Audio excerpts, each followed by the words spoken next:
Les anomalies lors de la méiose.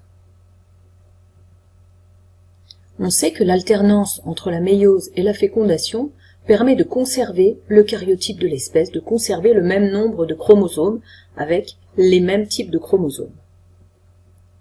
Pourtant, des anomalies peuvent survenir lors de la méiose, lorsqu'il se produit des mouvements de chromosomes lors de la méiose ou lors des crossing over. Quelles sont les conséquences de ces anomalies? Voyons tout d'abord les conséquences d'un mouvement anormal des chromosomes lors de la méiose. Pour cela, examinons le cas du syndrome de Down. C'est un médecin britannique, Langdon Down, qui a décrit en 1866 des similarités chez un certain nombre de personnes. Ces similarités, ce sont des yeux bridés, un nez assez petit et aplati, des muscles qui présentent une faible tonicité, une stature qui est plutôt trapue et corpulente, mais aussi des retards dans le développement physique et intellectuel. Le retard de croissance et les marques dominantes physiques qui ont été observées chez toutes ces personnes sont causées par la présence dans leurs cellules d'un surplus de matière génétique. Quelle est donc cette anomalie chromosomique? Pour cela, nous pouvons examiner le karyotype d'une personne atteinte du syndrome de Down. Cherchons cette anomalie. On remarque ici qu'il existe 3 chromosomes 21 au lieu de la paire attendue. Partout ailleurs, nous avons des paires de chromosomes. Il s'agit donc de ce qu'on appelle une trisomie 21, 3 chromosomes 21 dans le karyotype. Mais comment la méiose a-t-elle pu conduire à un individu trisomique 21? Voyons le mouvement des chromosomes au cours de la méiose. On sait qu'au cours de la méiose, lors de la première division en anaphase 1 puis télophase 1, les 2 chromosomes de la paire vont se séparer. Sur ce schéma, on a représenté pour cette cellule uniquement la paire de chromosomes 21 qui nous intéresse. Donc bien sûr, tous les autres chromosomes sont normalement présents dans la cellule. Que se passe-t-il lorsqu'il se produit une anomalie au cours de la première division? Au lieu de se séparer, les 2 chromosomes de la paire vont rester et vont migrer du même côté du plan équatorial, donc vont se retrouver dans la même cellule. Puis, lors de la deuxième division de méiose, les 2 chromatides de chaque chromosome se séparent pour cette paire. Dans l'autre cas, où il n'y a pas eu de chromosome 21, tous les autres chromosomes continuent la méiose de manière tout à fait normale. Finalement, on se retrouve dans ce cas avec des gamètes anormaux, avec un chromosome supplémentaire, donc un nombre n+1 de chromosomes dans les gamètes, et ici, des gamètes également anormaux, où il manque un chromosome, le chromosome 21, donc avec une formule chromosomique n-1. Lors de la fécondation, ces gamètes anormaux vont rencontrer des gamètes avec un équipement chromosomique normal. Que se passe-t-il? Donc ici, on a représenté à nouveau uniquement les chromosomes 21. Lors de la fécondation, il y a réunion de ces 2 cellules, de ces 2 gamètes, et formation d'une cellule œuf qui va être ici avec 3 chromosomes 21, donc ça va être une trisomie 21. Et dans l'autre cas, un seul chromosome 21 est apporté par le gamète normal, on aura donc une monosomie 21. Réalisons maintenant des anomalies de division portant sur les chromosomes sexuels. Alors, 2 possibilités. Soit on part d'une cellule à l'origine des spermatozoïdes, soit on part de cellules à l'origine des ovules. On va commencer par les cellules à l'origine des spermatozoïdes. 2 possibilités, anomalie en première division et anomalie en deuxième division. Donc, dans une cellule, on va représenter en vert le X et en orange le Y. Donc X et Y. Là, on est dans une cellule mâle. On va faire une première division anormale. Donc on va mal séparer la paire, ce qui veut dire qu'on va avoir une cellule qui récupère le X et le Y et une cellule qui ne récupère rien. Notre deuxième division va être normale. Bon, on va pas commencer à faire toutes les divisions anormales, sinon on va pas s'en sortir. Deuxième division normale, donc là j'ai deux cellules pour rien. Et là, je vais donc casser mes chromosomes, séparer mes chromatides. Je vais donc avoir un X de chaque côté et un Y de chaque côté. Là, je fais maintenant ma fécondation. Donc, je suis ici dans des spermatozoïdes. Je vais additionner des ovules et ça va me donner des cellules œufs. Voilà. Donc dans mes ovules, je ne peux avoir que des X, on est d'accord. Du coup, cette première cellule œuf va me donner 2 X, 1 Y. Même chose à côté, là un seul X, un seul X. Donc ici, j'ai le syndrome XXY.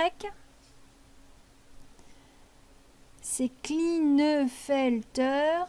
Ça touche un enfant sur 5000. Et ça nous donne un homme qui est stérile. À côté, j'ai le syndrome X0. C'est le syndrome de Turner qui touche aussi un enfant sur 5000 et qui me donne donc des femmes stériles. Il faut savoir qu'il n'y a pas beaucoup d'enfants qui survivent. En fait, il y a énormément de fausses couches dans ces cas-là, pour Klinefelter et Turner. Donc voilà pour une cellule masculine qui subit une anomalie de division en première division. On va refaire la même chose maintenant. Donc je reprends une cellule mâle, je lui mets son X et son Y, donc X, Y. Hop. Cette fois, je vais faire une première division normale. Donc je sépare correctement mes paires, je dessine à gauche X, à droite Y. Par contre, cette fois, je fais une deuxième division qui va être anormale. Puis alors là, pas de bol, je vais la faire dans les deux. Allez hop, tant qu'à faire. Donc ici, je vais obtenir 4 spermatozoïdes.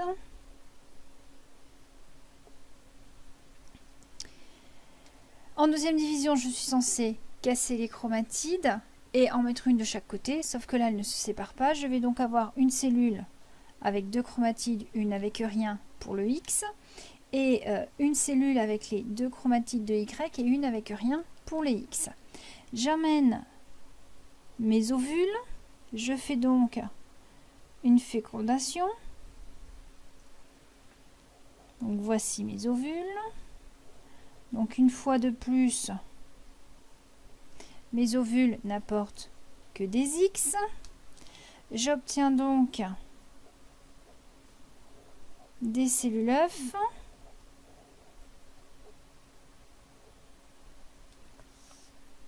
Ici, j'ai une cellule œuf 3X. J'ai une cellule œuf avec un seul X.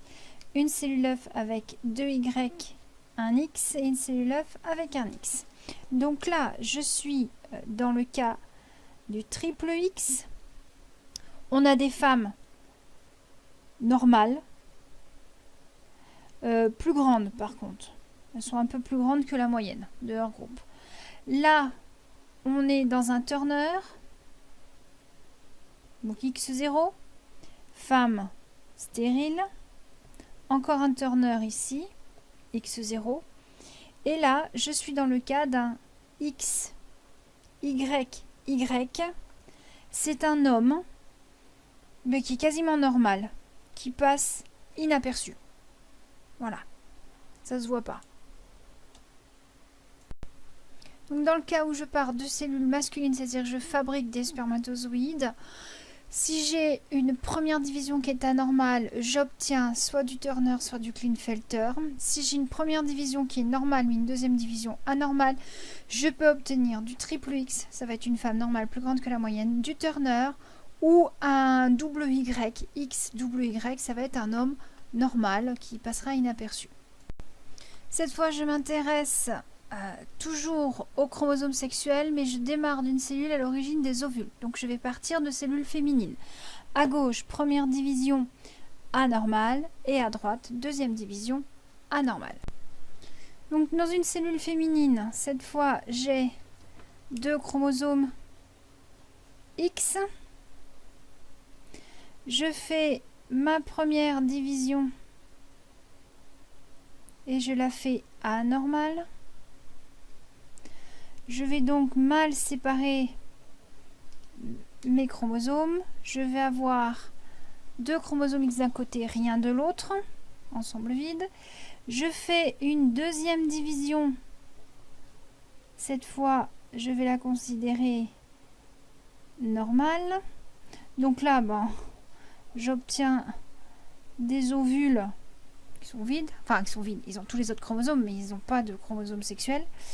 Et là, j'obtiens des ovules qui vont posséder 2 chromatides de X, puisque je vous rappelle qu'en deuxième division, on casse les chromosomes en deux, on sépare les chromatides. Donc, une chromatide de celui-là, une chromatide de celui-là, et rebelote. Je vais faire ma fécondation, c'est-à-dire que j'additionne un spermatozoïde,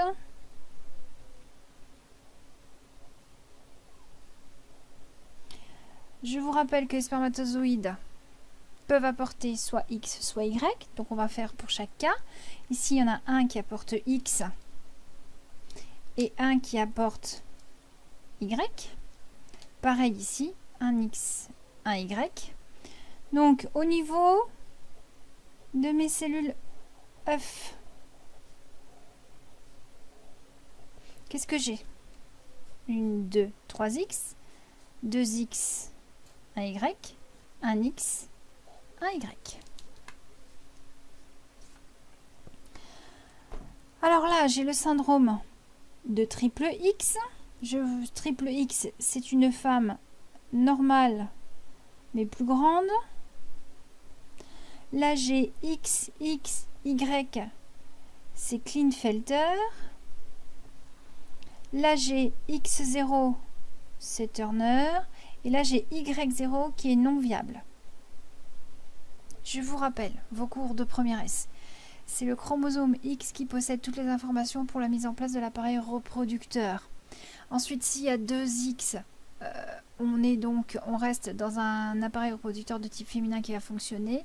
Si on a un Y qui apparaît, il y a le gène SRY sur Y qui va être responsable de la fabrication de la protéine SRY.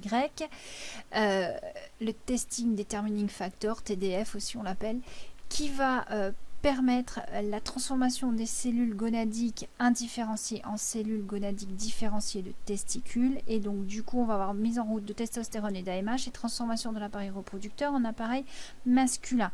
Si on n'a que du X, on aura un appareil féminin. Donc on a besoin d'un X pour contrôler la mise en place de l'organisme. Donc sans X, ici X0 c'est non viable. On va maintenant faire une anomalie en deuxième division. Donc on a toujours notre cellule féminine. Première division normale. Allez, on va zoomer un petit coup, ça ira mieux.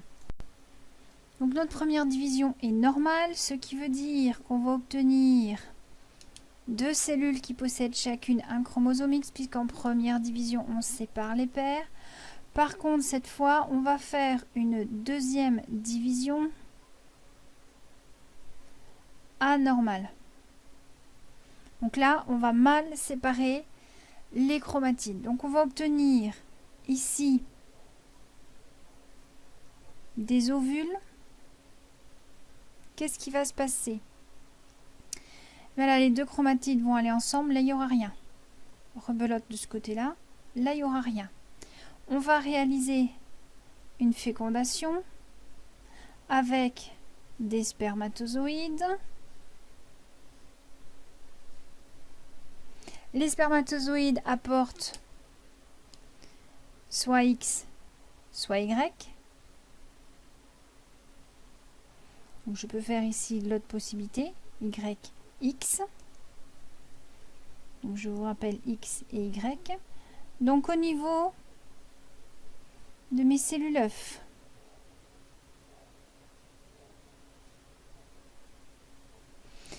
ici, 1, 2, 3X.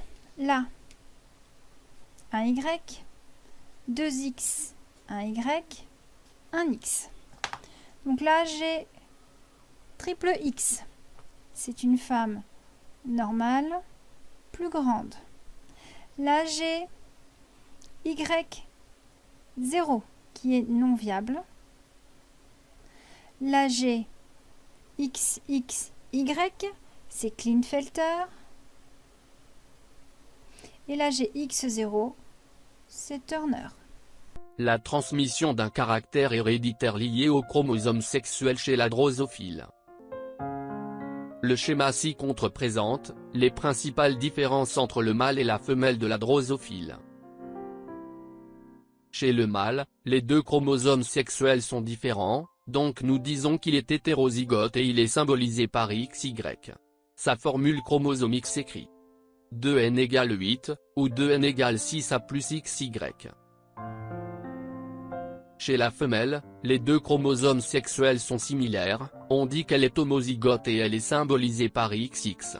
Sa formule chromosomique s'écrit 2n égale 8, ou 2n égale 6 a plus XX.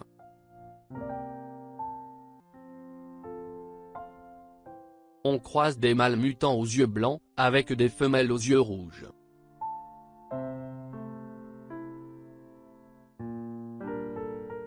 Tous les descendants de ce croisement sont de type sauvage aux yeux rouges, formant la génération F1.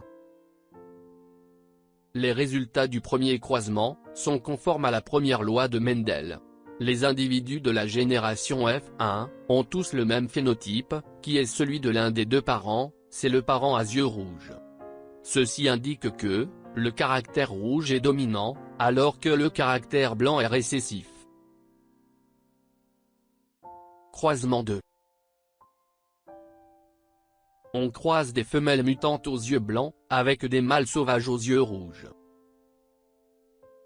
C'est un croisement réciproque, qui produit une génération F1, composée de 50% de mâles aux yeux blancs, et 50% de femelles aux yeux rouges. Le croisement réciproque produit une génération F1, non homogène. Les résultats de ce croisement ne sont pas donc conformes à la première loi de Mendel, malgré que les parents soient de race pure. Les proportions observées s'interprètent en supposant que le gène déterminant la couleur des yeux est situé sur le chromosome sexuel X. Interprétation chromosomique des croisements. On suppose que la transmission du caractère couleur des yeux chez la drosophile est liée au sexe, c'est-à-dire que ce caractère est porté sur les chromosomes sexuels. Ce caractère présente deux allèles. L'allèle dominant, R, codant pour la couleur rouge des yeux. L'allèle récessif, B, codant pour la couleur blanche des yeux. Croisement 1. Une femelle aux yeux rouges, qui croise un mâle aux yeux blancs. Les phénotypes des parents P sont, R pour la femelle, et B, pour le mâle. Les génotypes sont, XR, XR, pour la femelle, et XB, Y, pour le mâle. La femelle homozygote va produire donc un seul type de gamète, c'est XR. Le mâle par contre produit deux types de gamètes, XB et Y.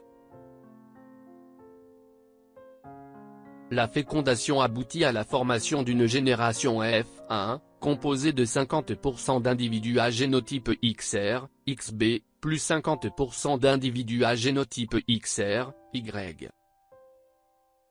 Puisque l'allèle R est dominant, la génération F1 est homogène. Elle est composée de 100% d'individus à phénotype R. Croisement 2, croisement réciproque. Une femelle aux yeux blancs, qui croise un mâle aux yeux rouges. Les phénotypes des parents P sont, B pour la femelle, et R, pour le mâle. Les génotypes sont, XB, XB, pour la femelle, et XR, Y, pour le mâle. La femelle homozygote, va produire donc un seul type de gamète, c'est XB. Le mâle par contre produit deux types de gamètes, XR, et Y. La fécondation aboutit à la formation d'une génération F1, composée de 50% d'individus à génotype XR, XB, plus 50% d'individus à génotype XB, Y. La génération F1 est hétérogène. Elle est composée de 50% de femelles à phénotype R, et 50% de mâles à phénotype B.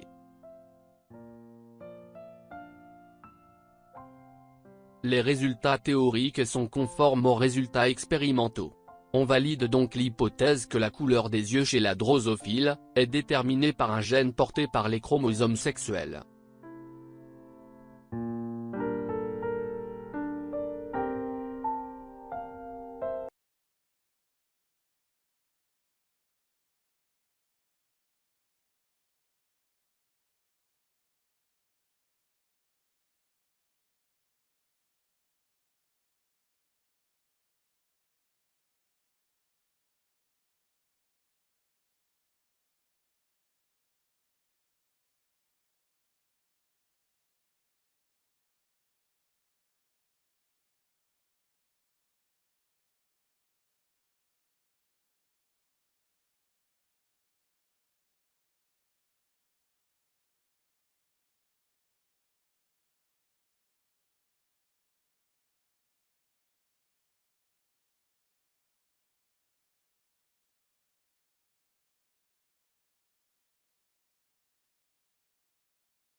Nous allons maintenant étudier une maladie qui se transmet à cause du chromosome sexuel, qui est le daltonisme. Donc, on va étudier quelques situations. Donc, tout d'abord, imaginons Scott, un homme daltonien, et Samantha, qui apparemment n'est pas daltonienne. Donc, en fait, le daltonisme se transmet via les chromosomes sexuels, c'est-à-dire la 23e paire de chromosomes qu'on a, nous les humains, qui est un peu particulière, puisque pour les hommes, cette paire de chromosomes, c'est la paire XY, et pour les femmes, c'est XX, comme vous avez déjà peut-être entendu parler. Alors en fait, le daltonisme est porté sur le chromosome X. Le daltonisme aussi, quelque chose d'important, c'est une maladie qui est récessive. Ça veut dire qu'elle doit être présente en 2 exemplaires pour se déclarer, puisqu'elle est récessive. Alors, elle est portée sur le chromosome X. Par exemple, pour Scott, lui, il est daltonien. Ça veut dire que sur son chromosome X, il y a justement ce gène daltonien. Donc on dit qu'il est X daltonien, XD. Alors évidemment, le souci c'est que sur sa paire de chromosomes sexuels, Scott, il n'a qu'un seul chromosome X, puisque l'autre c'est un chromosome Y. Ça veut dire que malgré le fait que le gène, que l'allèle daltonien n'est présent qu'en un seul exemplaire, eh bien, Scott va déclarer la maladie. Tandis que pour une femme, le daltonisme doit être présent sur les 2 chromosomes X. Donc ça veut dire que le génotype de Scott, c'est X daltonien Y. Pour Samantha, elle qui n'est pas malade, elle n'est pas malade, donc elle est soit XX, mais elle peut être autre chose. Elle pourrait très bien être X daltonien, X. Vu que le daltonisme est récessif, s'il n'est présent qu'en un seul exemplaire et que sur l'autre chromosome X, c'est un chromosome X normal, c'est le normal qui l'emporte et donc elle n'est pas malade. Donc ça veut dire qu'on peut être porteur, une femme peut être porteuse, mais ne pas déclarer la maladie. Par contre, un homme, dès qu'il est porteur, il déclare la maladie dû au fait qu'il n'a qu'un seul chromosome X. Alors si on fait un tableau de Punnett pour la première situation, donc imaginons donc X daltonien Y, donc dans les chromosomes sexuels, dans les gamètes, dans les cellules sexuelles de Scott, il y aura soit du X daltonien, soit du Y. Chez la femme, si c'est pour le premier cas, il y aura du X normal ou du X normal. Donc ce sera du X normal dans un ovule ou du X normal dans un ovule. Si le spermatozoïde ici, ici rencontre l'ovule ici, eh bien ça va nous donner X daltonien, X normal. Ça veut dire que ce sera une fille qui est porteuse de la maladie. Même cas ici. Alors après, ce sera XY, XY. Ça veut dire qu'en gros, dans ce cas-là, les enfants de Scott et Samantha seront soit des filles mais qui sont d'office porteuses, soit des garçons qui ne sont pas malades. La deuxième possibilité, évidemment, ce serait, donc lui, Scott, il n'y a pas 56 possibilités, il est X daltonien, il crée des gamètes X daltoniens ou Y. Mais par contre, si Samantha était porteuse, ce serait X daltonien, X. Ce qui veut dire qu'on pourra avoir une fille X daltonien, c'est-à-dire en fait une fille qui est daltonienne. On pourra avoir une fille qui est porteuse, puisque le daltonisme n'est présent qu'en un seul exemplaire. On pourrait avoir un garçon qui est daltonien, et on pourra avoir un garçon qui est complètement sain. Donc vous voyez qu'en fonction de si la mère est complètement normale, c'est-à-dire ne contient pas le gène du daltonisme, eh bien vous aurez soit des filles qui sont porteuses, soit des garçons sains.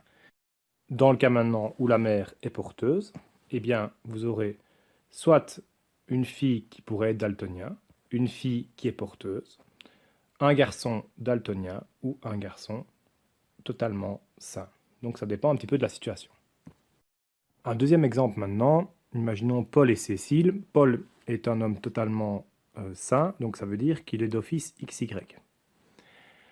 Cécile, elle, est daltonienne, donc ça signifie, elle, qu'elle a le daltonisme présent sur ses 2 chromosomes X. Donc si je fais le tableau de Punnett pour voir un petit peu comment les enfants pourraient éventuellement hériter de cette maladie, donc pour la femme, elle aura soit des gamètes, X daltonien ou X daltonien, et pour l'homme, il aura des gamètes X ou des gamètes Y. Ce qui veut dire que dans le tableau de croisement, ça nous donnera une fille porteuse,